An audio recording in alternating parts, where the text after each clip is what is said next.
ಮೋಕ್ಷಜ್ಞ ನಮ್ಮ ಸ್ಟುಡಿಯೋದಲ್ಲಿ ಇದ್ದಾನೆ ಅಂತ ಹೇಳ್ತಾ ಇದೆ. ಈಗ ನನಗೆ ಗೊತ್ತಿಲ್ಲ, ಇದನ್ನ ನಿಮಗೆ ಹೇಳಿ ಅರ್ಥ ಮಾಡಿಸ್ಬೇಕು ಅಂತಲ್ಲ, ನೋಡಿದವ್ರಿಗೆ ಇದು ಅಯ್ಯೋ ಪಾಪ ಅಂತ ಅನಿಸ್ಬೋದು. ಒಬ್ಬ ತಾಯಿ ನೋಡ್ತಾ ಇದ್ರೆ ಡೆಫಿನೆಟ್ಲಿ ಅವಳಿಗೆ ಅಯ್ಯೋ ಪಾಪ ಅಂತ ಅನ್ಸಲ್ಲ, ಮಗುವಿನ ಪರವಾಗಿ ನಿಂತ್ಕೊಳ್ಬೇಕು ಅಂತ ಅನ್ಸುತ್ತೆ.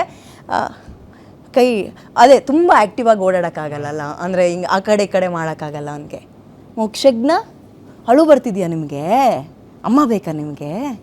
ಅಮ್ಮ ಬೇಕಾ? ನಗ್ತಾನೆ ತುಂಬ ಚೆನ್ನಾಗಿ. ಸೊ ಅದು ನೋಡಿದಾಗಲೇ ನಿಮ್ಗೆ ಅಳು ಜಾಸ್ತಿ ಬರುತ್ತೆ. ಅಮ್ಮ ಬೇಕಾ ನಿಮಗೆ? ಅಮ್ಮ ಬೇಕಾ ನಿಮಗೆ? ರಾಜ್ಕುಮಾರ ಕಣೋ ನೀನು. ಅಮ್ಮ ಬೇಕಾ ನಿಮಗೆ? ಸರ್, ಈಗ ನಿಮಗೆ 60 ಲಕ್ಷ ಆಗಿದೆ ಅಂತ ಹೇಳಿದ್ರಿ. ಅದರ ನಾನು ಅಷ್ಟಿಷ್ಟು ಪಟ್ಟು ಅಂತ ಹೇಳಿದ್ರೆ ತಪ್ಪಾಗ್ತಾ ಹೋಗ್ತದೆ. ಇನ್ನು 8-8.5 ಕೋಟಿ ನಿಮಗೆ ಬೇಕು. 8-8.5 ಕೋಟಿ. ಸರ್, ಈಗ ಏನು ಮಾಡಬೇಕು ಅಂದ್ಕೊಂಡಿದ್ದೀರಿ? ಕ್ರೌಡ್ ಫಂಡಿಂಗ್ ಎಷ್ಟು ಮಾಡಿದ್ದೀರಿ ನೀವು? ಅದೇ ಲೈಕ್ ರಿಲೇಟಿವ್ಸ್ ಇಂದ ಒಂದು 10 ಇದು ಮಾಡಿದ್ದಾರೆ, ಅವರು ಬಂದು ಇದು ಮಾಡಿ ಮಿಕ್ಕಿದೆಲ್ಲ ಇನ್ನು ಕ್ರೌಡಿಂದ. ನಾನೊಂದು ನೇರವಾಗಿ ಪ್ರಶ್ನೆ ಕೇಳ್ತೀನಿ ಸರ್. ಮಿಡಲ್ ಕ್ಲಾಸ್ ಫ್ಯಾಮಿಲಿ ನಾವುಗಳು ಅಂತ ಬಂದಾಗ ನಮಗೆ ಬೇರೆಯವ್ರ ಹತ್ರ ಕೇಳಕ್ಕೆ ಮುಜುಗರ ಆರಂಭದಲ್ಲಿ. ಅಲ್ಟಿಮೇಟ್ ಆಗಿ ಕೊನೆದಾಗ ಬಂದಾಗ ನನ್ನ ಮಗಳು ಉಳಿಸ್ಕೋಬೇಕು ಅಂದ್ರೆ ನಾವು ಏನ್ ಬೇಕಾದ್ರೂ ಮಾಡಕ್ ರೆಡಿ ಇರ್ತೀವಿ. ಬಟ್ ಅದಕ್ಕಿಂತ ಮುಂಚೆ ಅದೊಂದು ಲೇಯರ್ ಇರುತ್ತಲ್ಲ, ಅದು ದಾಟಿ ಹೋಗ್ಬೇಕು. ಹೆಂಗೆ ಕಷ್ಟಪಟ್ರಿ ನೀವು ಅವಾಗ? ನಾನು ಯೂಶಲ್ ನಾವು ಇನ್ಸ್ಟಾಗ್ರಾಮಲ್ಲೂ ನಾವು ಫೋಟೋನೇ ಹಾಕಲ್ಲ ಮಾತ್ರ, ಆ ಥರ ಇದ್ದವ್ರು ನಾವು. ಮನೆಯಿಂದ ಈಚೆ ಬರೋಕ್ಕೂ ಅದು ಆಗದೆ ಇರೋವಂಥದ್ದು. ಇನ್ನು ಅವನಿಗೋಸ್ಕರ ಇನ್ನೇನು ಬೇಕಾದ್ರೂ ಮಾಡಲೇಬೇಕು, ಇನ್ನೇನಿಲ್ಲ. ಡಬ್ಬ ಇಟ್ಕೊಂಡು ಈಚೆ ನಿಂತಾದರೂ ನಿಂತಬೇಕು, ಇನ್ನೇನಾದರೂ ಮಾಡಲೇಬೇಕಿನ್ನು. ಯಾಕಂದ್ರೆ ಅವನು ಇಂಪಾರ್ಟೆಂಟ್ ನಮಗೆ. ಆ ನಗು ನಗ್ತಾನೆ ಅಲ್ಲಿ. ನಾನು ಅದು ನನ್ನನ್ನು ನೋಡಿದ ತಕ್ಷಣ ಇನ್ನೂ ಜಾಸ್ತಿ ನಗ್ತಾನೆ ಅವನು.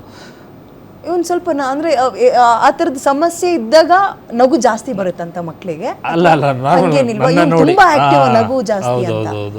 ಮೋಕ್ಷಜ್ಞ, ಹುಷಾರಾಗ್ತಿರಲ್ಲ ನೀವು? ಬೇಗ ಹುಷಾರಾಗ್ತಿರಲ್ಲ ನೀವು?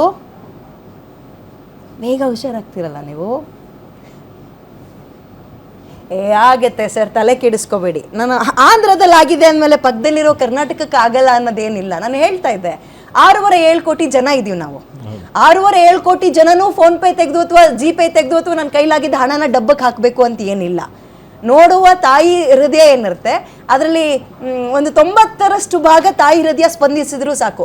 ಓಕೆ, ಈಗ ನಾನು ಬರೀ ಬಾಯಿ ಮಾತೆಲ್ಲ ಹೇಳ್ತಾ ಇದ್ರೆ ಅದು ಸರಿಯಾಗಲ್ಲ. ನನಗೆ ನಿಮ್ದೊಂದು ಸ್ಕ್ಯಾನರ್ ಕೊಡಿ ಸರ್ ಇಲ್ಲಿ. ನಿಮ್ಮ ಸ್ಕ್ಯಾನರ್ ಕೊಡಿ ಸರ್ ಇಲ್ಲಿ. ನೀವು ಸೇಮ್ ಸ್ಕ್ಯಾನರ್ ಎಲ್ಲ ಕಡೆನೂ ಬಳಸ್ತಾ ಇರೋದು? ಎಲ್ಲದು ಇದೊಂದೇ? ಈಗ ಕ್ರೌಡ್ ಫಂಡಿಂಗ್ ಮಾಡ್ತಾ ಇರೋದೆಲ್ಲ ಇದೊಂದೇ, ಬೇರೆ ಎಲ್ಗೂ ಹೋಗಲ್ಲ, ನಿಮ್ದಕ್ಕೆ ಹೋಗುತ್ತೆ.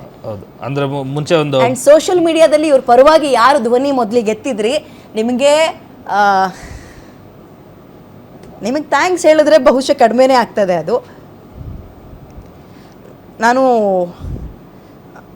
ನನ್ನ ಕೈಲಾದಷ್ಟು ಒಂದು ನಾನು ಹೇಳಿದ್ರೆ ಅದು ಸರಿಯಾಗಲ್ಲ ಸರ್. ನಾನು ಹಾಕಬೇಕಿತ್ತು, ನಾನು 10,000 ಹಾಕಿದ್ದೀನಿ. ನಾನು 10,000 ಹಾಕಿದ್ದು ಇಲ್ಲಿ ಕುತ್ಕೊಂಡು ಆ್ಯಂಕರಿಂಗ್ ಮಾಡ್ತಿದ್ದೀನಿ ಅಂತಲ್ಲ. ನನ್ನ ಮಗನಿಗೆ 1.5 ವರ್ಷ. ನಾನು ನನ್ನ ಮಗನ ನೋಡ್ಕೊಳ್ತೀನಿ, ನನ್ನ ಮಗನಿಗೆ ಹಾಲು ಕುಡಿಸ್ತೀನಿ, ನನ್ನ ಮಗ ಬಿದ್ದಾಗ ನನಗೆ ಅಯ್ಯೋ ಅಂತೀನಿ, ನನ್ನ ಮಗನಿಗೆ ಊಟ ಮಾಡಿಸ್ತೀನಿ ಅಂದಾಗ ಮಾತ್ರ ನನ್ನ ತಾಯಿ ಆಗಲ್ಲ. ಇನ್ನೊಂದು ಮಗು ನೋಡಿದಾಗ ನನಗೆ ಆ ತಾಯಿತನ ಬರಬೇಕು, ಆಗ ಮಾತ್ರ ಅದು ಸಾಧ್ಯ. ನನ್ನಿಂದ ಆಗಿದೆ ಅಂದಾಗ ಬೇರೆಯವರಿಂದಲೂ ಆಗುತ್ತೆ. ಆ್ಯಂಡ್ ಸರ್ಕಾರದ ಈಗ ಕ್ರೌಡ್ ಫಂಡಿಂಗಿಗೆ ಇನ್ನೊಂದು ಸಮಸ್ಯೆ ಆಗುತ್ತೆ ನಿಮಗೆ. ಅಷ್ಟೊಂದು ದೊಡ್ಡ ಅಮೌಂಟ್ ನೀವೆಲ್ಲಂದ್ರಲ್ಲಿ ಯಾರ ಹತ್ರ ಅಲ್ಲಿ ಕೇಳೋಕ್ಕಾಗಲ್ಲ, ಸ್ವಲ್ಪ ರಿಸ್ಕ್ ಇರುತ್ತೆ.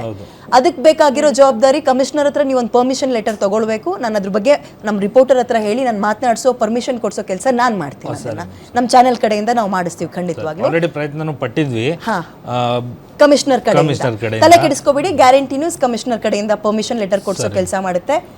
ನಾನು ಹೇಳಿದ್ನಲ್ಲ, ನಾನು ಮರ್ಗಿದ್ದೀನಿ ಅಂದರೆ ಇಲ್ಲ ಮೇಡಮ್ ಜಾಸ್ತಿ ಹೊತ್ತು ಬೇಡ ತಗೊಳ್ಳಿ, ಅವನಿಗೆ ಈಗ ಹಾಕಬೇಕು ಅಂತ ಕಾಣುತ್ತೆ. ಇಲ್ಲ, ಅಳ್ತಾ ಇದ್ದಾನೆ ಅದಕ್ಕೆ.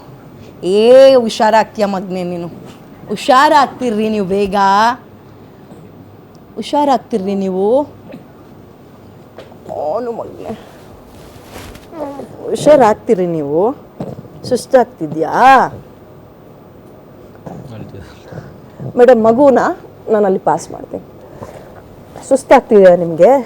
ಈ ಪೈಪ್ ಮುಖಾಂತರನೇ ಈಗ ಹಾಲು, ಈಗ ಹೊಟ್ಟೆ ಭಾಗದಿಂದ ಅನ್ನ ಅಥವಾ ಬೇರೆ ಸಾಲಿಡ್ಸ್ ಕೊಡಕ್ ಶುರು ಮಾಡ್ಬೇಕು.